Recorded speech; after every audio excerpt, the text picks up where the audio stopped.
At that time, I was around 12 years old and in the 6th grade of primary school, while my young brother was in 4th grade.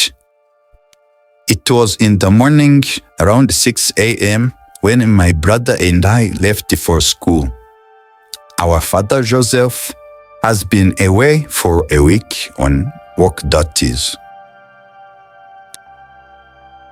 It had been planned that he would return after 2 weeks, but before that ended, where he was, an unexpected epidemic broke out and he decided to return home earlier than he planned. He took another morning flight so that he could arrive home early. He did not tell his wife because he wanted to surprise her. When Joseph returned home from his trip, the silence was what hit him first. He found the front door half open, a chewing welcome after a long journey. A feeling of worry tightened in his stomach as I stepped inside. Was it 2 things? He called out, but only a deep silence answered. As he walked toward the bedroom, soft voices repressed the silence. The sight that greeted him in the door, his wife with another man, hit him like a physical blow. The world seemed to feel unstable, and the breath was knocked from his lungs. His first thought was a fire of anger, a desire to fight, but then a deeper, colder grief took hold. He realized that a fight would only add more problems.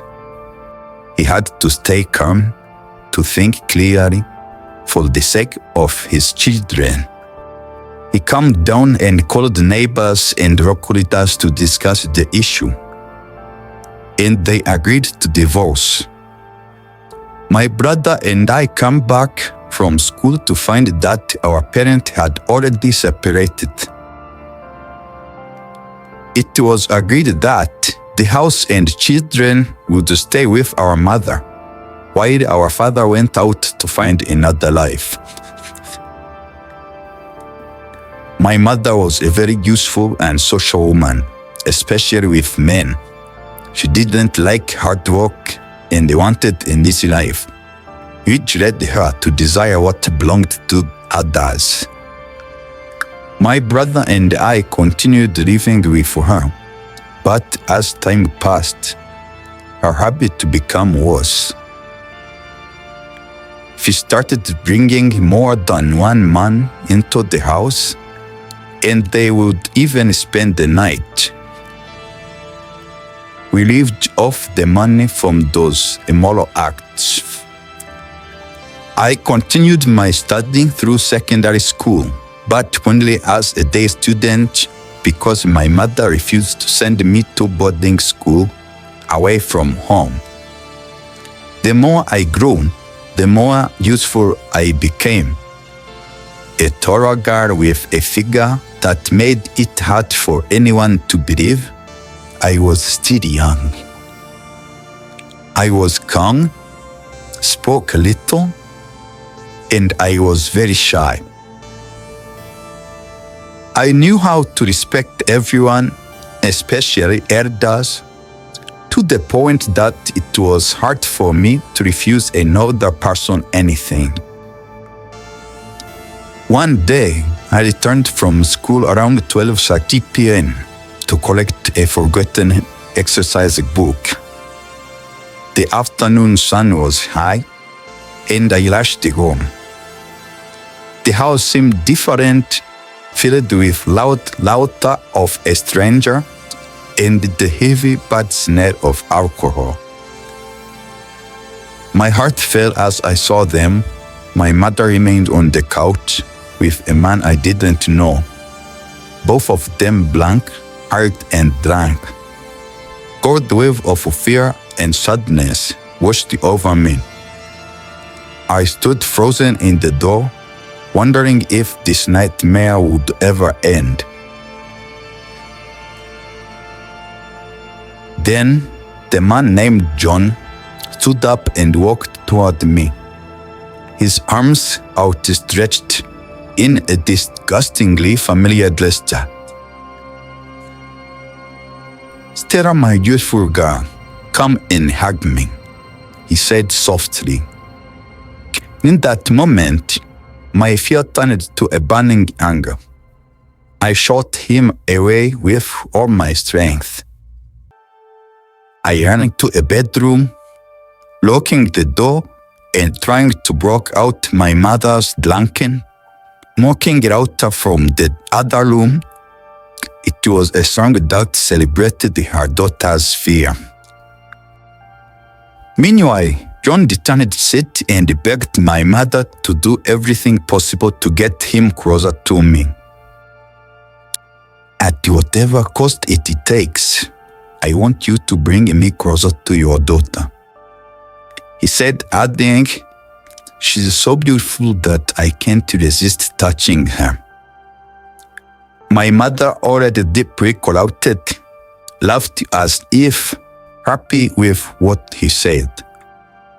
"Still very blunt," she said.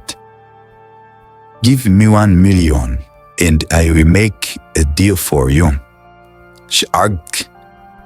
"She's grown enough and should support me." John left and I thought it was over.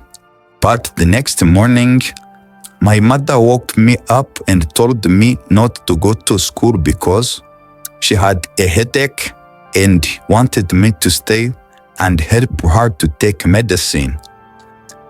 I agreed because I didn't want to hurt her. She told me to stay in the room and clean up while she went to wash. I started cleaning when suddenly Don entered. Before I could understand what was happening, he locked the door and said, "Today you will not escape me because your mother gave you to me. We will spend the whole day together and you will enjoy yourself." He said this with much joy. Have you ever been betrayed by a close friend or loved one in such painful way that you felt you could never forgive them?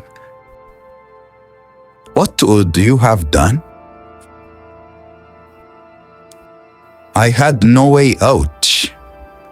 I wanted to scream but remembered that the very person who was supposed to protect me, my mother, was the one who betrayed me. I begged the man for mercy, but it was useless.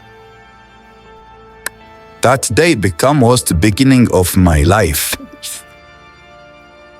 It left me wounded and deeply depressed to the point I couldn't think of a way out of my sadness.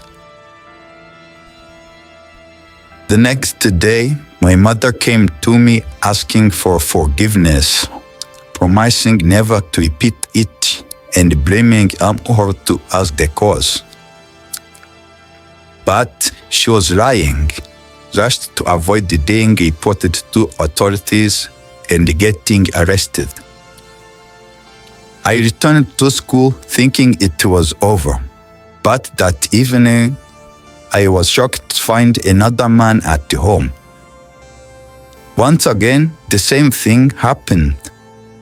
Grief consumed me, and I cried all night alone. The following morning, I decided to buy alcohol to see if it would ease my pain. I woke up telling myself, "Today I will not go back to school. I will just drink to forget my sadness." I said this with deep sorrow, adding, "After all, I see that life has rejected me." I went bought a lot of alcohol, drank, and became drunk. Later, my mother joined me, as she too was now a drunkard. We drank together. After getting drunk, I mockingly asked her, "So isn't John coming today?" I asked while laughing in a drunk voice. "Let him come as long as he gives us money, since nothing else matters," I continued. Have you ever faced a serious problem and tried to solve it through alcohol? Did you find the solution in alcohol? Or did the problem only get to us?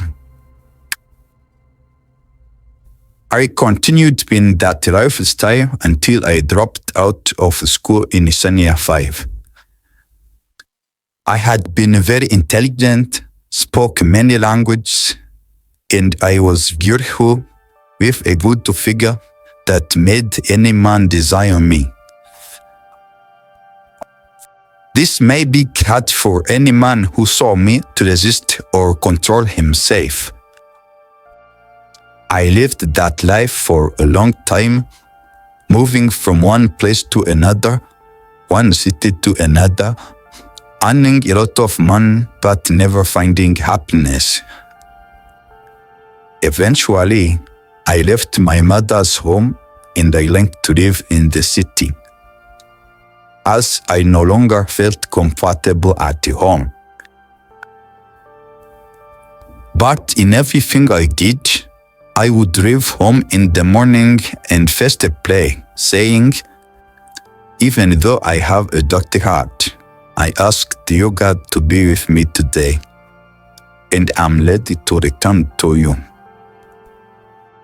I had inherited the prayer habit from my father, who had taught my brother and me to always pray when we were still young. So despite my sorrow and hatred toward my mother, I sometimes hoped life would change again. I always wished to live that lifestyle, but thought society would never forgive me, and besides, I couldn't imagine any other way to make money. One evening, I felt in my usual routine, putting on a blurry face to hide the pain in my heart. I settled in my regular place, a silent prayer repeating in my mind, a habit inherited from my father. Even though I have a dirty heart, I ask you God to be with me today. I would whisper. A handsome, seemingly wealthy young man approached me. He was drunk, but his eye held a clear look. "Would you go with me?" he asked. "I will give you an amount you want." My mind immediately calculated the money I could get from him. He was clearly rich and handsome. I agreed, ready for the looting I knew so well. We traveled for an hour by car. Along the way, he kept praising my beauty and touching me. I kept stopping him, saying, "Wait, let us get home first. Don't rush." When we arrived, Chris held my hand, led me into the house, and locked the door. I, who was used to it, began undressing. But Chris said, "Wait, let me pay you first." He gave me a lot of money and then told me to sit down so that we could talk. I was shocked because that was not what I expected. He then asked me what made me live that kind of life. The question was so unexpected, so gentle, that I lost control. Tears I hadn't known. I was holding back, steam down my face, and I finally felt seen. Through tears, I told Kiss my whole story. How my mother lived, how I was held and pushed into immorality, the hatred I always carried, and how I left the school, though I loved studying. Chris, in a calm and comforting voice, drew closer, wiped my tears, and said, "Don't worry, God still loves you, and I love you too." I cried even harder, and after a long time, when I calmed down, I told Chris, "Since I was born, this is the first time I have heard words that bring peace to my heart." I thanked him and promised him to live my bad lifestyle and forgive my mother. We agreed to start a new life together in love. When Stella and Casey decided to start their new life together, the first thing Stella did was visit her mother. She went with a heart full of forgiveness, remembering what was that blocked her peace.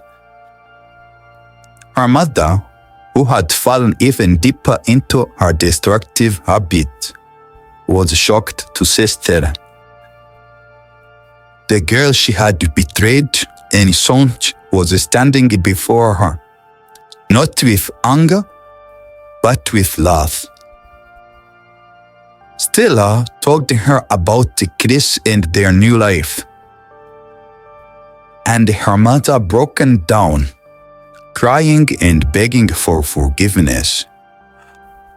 She finally admitted that her destructive path was a result of her own emptiness and pain, not a lack of love for Stella. Stella embraced her mother, and they both cried for all the lost years. It wasn't an easy road, but with Stella's support and her newfound faith, her mother started to change.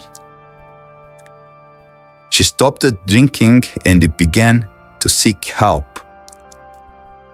Their relationship was rebuilt on a foundation of honest forgiveness and hope, proving that it is never too late to heal and find a new beginning. When you face a serious problem, do you remember it till one day end? Or do you drown in sorrow? Do you remember that exist and surrender your issue to Him? Do you remember it's a serious program? Do you remember it till one day end? Or do you drown in sorrow? Do you remember that exist and surrender your issue to Him? Do you remember to listen with love to someone suffering instead of judging them? When someone hurts you, do you remember that true freedom comes from forgiveness? In the end, Stella's journey was not just about finding love, but about finding herself. She learned that forgiveness was the key that unlocked her own heart. By letting go of the hatred and pain, she found a freedom that no money or man could ever give her. She learned to love herself, and in doing so, she became capable of giving and receiving the love she deserved.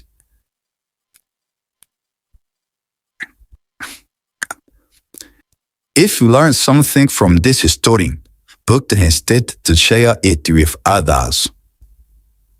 May God bless you.